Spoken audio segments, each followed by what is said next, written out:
Oi, pessoal, tudo bem? De volta aqui. Quero contar para vocês que hoje eu tive na banca de mestrado da Camila Gruber, da Universidade Federal do Paraná, e ela foi orientada pela professora Marília Pedroso Xavier. E ela trouxe um tema muito interessante, até vou ler o título aqui, quero conversar com vocês sobre esse assunto, tá? A sucessão do cônjuge e do companheiro no regime de bens misto ou híbrido. E ela me trouxe. A Camila foi muito bem na defesa, teve super sucesso, foi recomendada para publicação, mas além disso, eu quero trazer aqui algumas reflexões que o trabalho dela me trouxe, certo? Então vamos lá. Vocês estão lembrados que o nosso Código Civil, ele afirma que com relação aos bens, os cônjuges podem disciplinar o que bem lhes aprouver. Então, os cônjuges têm, no regime patrimonial, ampla e restrita liberdade. Isso significa dizer que, em tese, para disciplinar bens, nós temos liberdade completa praticamente. Nós deveríamos poder fazer tudo aquilo que estivesse na nossa liberalidade, né? Na nossa autonomia privada, nosso densificador aí do princípio da liberdade, né? Nós podemos contratar ou pactuar aquilo que desejarmos, né? O que bem nos aprouver. Entretanto, existe uma dúvida muito comum que é, seria possível inventar um regime de bens? Seria possível que nós tirássemos da nossa mente um regime de bens, por exemplo, que todos os bens comprados durante a união, e aí no casamento a gente vai fazer a aplicação do regime da união estável também, uma vez que o artigo ali, a partir do 1723, 1724 e o 25 especificamente, trabalha com a ideia de que se eu não tiver pacto escrito, eu vou seguir o regime, que é um regime supletivo de vontade da comunhão parcial. Será que seria possível que nós disciplinássemos um regime de matrimônio que todos os bens adquiridos, 70% fosse do meu marido e 30% meu? Ou o oposto, 80% meu e 20% apenas do meu marido? Será que isso seria possível? Mais do que isso, será que nós poderíamos conjugar bens, por exemplo, com relação a bens móveis, eles pertencem todos ao meu marido, e com relação aos bens imóveis, todos pertencem a mim? Ou mais ainda, será que poderíamos importar um regime dotal aí de algum ordenamento jurídico alienígena estrangeiro para que nós pudéssemos ter aplicabilidade aqui no Brasil? Essas são perguntas que o trabalho da Camila me trouxe, porque tudo aquilo que lhes aprouver dá uma ideia de uma ampla e irrestrita liberdade, não é mesmo?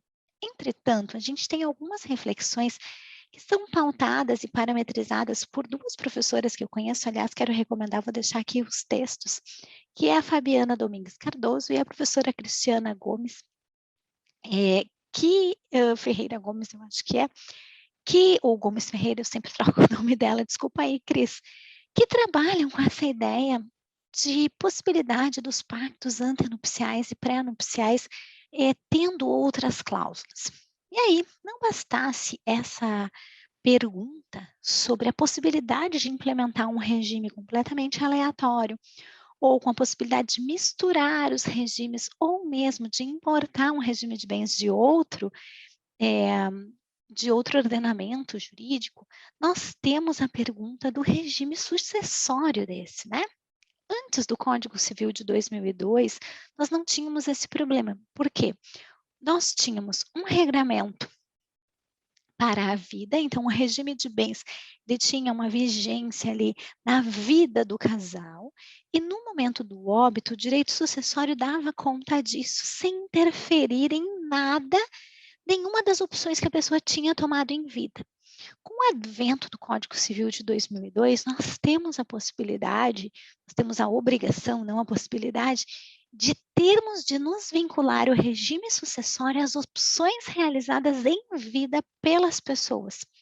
Então, quando nós falamos da concorrência sucessória, ali do 1829, do inciso 1, quando o cônjuge ou companheiro, pelo precedente do STJ, que disse que sim, vale para o companheiro também, concorre com descendentes, nós temos que ter importância do regime de bens, nós estamos dizendo, em termos de ordem jurídica, que a escolha que o casal fez durante a vida tem efeitos no pós-mortem.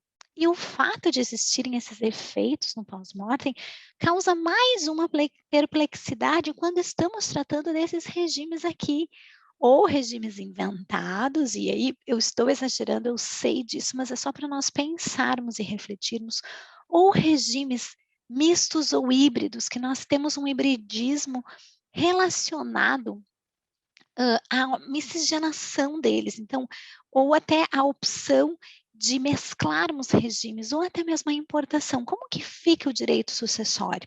Em que pese a Camila não tenha trazido, assim, uma solução fechada para esse tema, o que seria necessário apenas numa tese de doutorado, ela trouxe algumas reflexões que eu acho que nós podemos, pensar, não é mesmo? Qual é a racionalidade que está por trás do artigo 1829? E eu vou fazer uma ressalva aqui que eu não concordo muito com essa racionalidade. Entretanto, há uma colega de faculdade que disse que para ela faz todo o sentido. Qual a ratio que está por trás desse dispositivo? Onde há meação, não há herança. Então, quando eu tenho regime de bens de meeiros, eu só sou meio, eu não sou herdeiro no mesmo lugar que eu já tenho herança. Então, uma das opções possíveis para pensar esses regimes híbridos seria utilizar essa ratio, essa racionalidade, se não me engano, foi o professor Zeno Veloso o primeiro que nos advertiu sobre esse assunto, para os regimes híbridos. Então, todas as pessoas que tivessem circunstância de meação sobre determinado bem não teriam herança. Mas as pessoas que não tivessem meação seriam sim herdeiras. E aí vocês vão dizer, mas Simone, nesse seu regime aí de 70-30, como é que fica? A mim parece que nós podemos pensar de uma maneira matemática. Se o fracionamento é 70-30, talvez eu tenha ali entre o 7 e o 3, né? Eu tenho entre o 7 aqui e o 3 do outro lado, para ter o 100%, eu tenho um tanto do que falta para os 50, então no caso é 20. Se eu estou falando de que quem falece é quem tem 30, talvez eu tenha 20 para conversar sobre herança. Se eu estou falando de que quem falece tem 70, talvez eu também tenha 20 para conversar sobre herança. Vocês entendem qual é a ideia? Eu sei que pode ser um tema, assim, um pouco divergente e um pouco comum também, porque nós não temos o hábito da lavratura de pactos antenupciais para a escolha desses regimes mistos ou híbridos ou até mesmo regimes que são legalmente autorizados. Hoje, gente, a jurisprudência dominante, ela nos mostra que nós precisamos eleger um regime parâmetro e no pacto nós podemos fazer inclusões ou exclusões deste regime parâmetro. E aí o direito sucessório se regra por este regime parâmetro que foi escolhido pelas partes. Hoje, vocês sabem, nós temos possibilidades de 5 regimes de bens na ordem jurídica. Ou estou falando de comunhão universal, quando eu comunico todos os bens anteriores e presentes da união. Comunhão parcial, quando eu comunico apenas os bens presentes ou posteriores à união, em regra, né? Tem algumas inclusões e exclusões. Ou eu tenho participação final nos aquestos, que é um regime que faz uma conta de quanto cada cônjuge contribuiu para a economia familiar e aí faz um saldo com relação à participação apenas nos aquestos, e por aquestos entende-se o regime daquilo que foi construído dentro do casamento, ou eu tenho a separação convencional de bens, quando cada cônjuge alia-se ao outro e escolhe que vão ter massas de autonomia patrimonial, ou eu tenho a separação obrigatória de bens. Então, os nubentes deveriam escolher dentre esses 4 possíveis, porque esse único aqui, ele obedece à regra do 1641, então ele não pode ser escolhido, ele é imposto ao casal, né?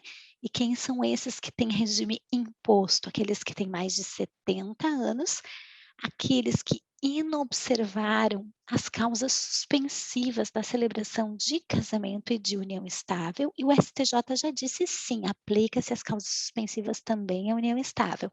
Isso leva ao regime de separação obrigatória, tá certo? Então, os nubentes ou o casal unido estavelmente escolhe um desses 4 regimes possíveis de eleição e quando escolher um regime diferente da comunhão parcial típica, é obrigado a colocar em um pacto escrito. Como assim, Simone? Eu não entendi. Para eleger comunhão parcial típica, a lei supre a vontade dos nubentes. Então, para eleger comunhão parcial, eu não preciso fazer nada. Eu posso simplesmente ir no dia da celebração do casamento e assinar o papel, certo? Mas para eleger quaisquer dos outros 3 regimes de bens, ou incluir ou excluir cláusulas neste regime aqui de comunhão parcial, eu necessito de acordo escrito.